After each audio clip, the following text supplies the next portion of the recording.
唔係啩？又影部梯樓啊？我真係㗎，學校隔離賣點嚟嘅喎，中層嗱5會行好多層，50呢晚去買到啦。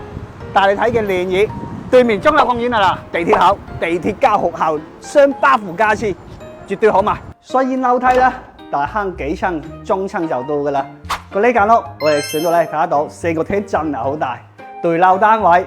雖然呢個設計冇主陽台，但係開咗2個大嘅玻璃窗，採光通風亦都 OK 嘅，望翻內爐。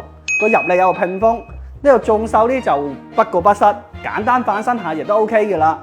而且呢度有個生活陽台，呢個生活陽台開咗之後幾通風喺度嗱，因為你係呢度一線天嚟㗎啦，前面就學校個塔度，所以開咗之後就好通風。佢以前就擺呢度係身位嘅，OK 嘅。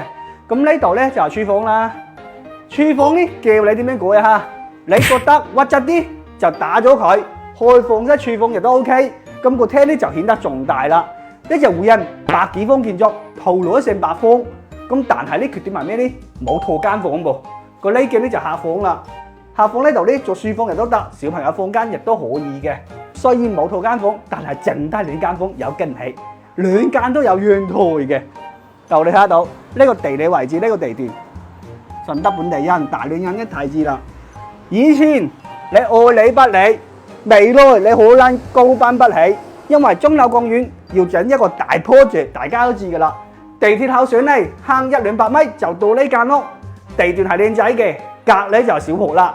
呢度就係主人房，同樣亦都有個大嘅陽台，個自己各自晾衣服亦都 OK 噶啦。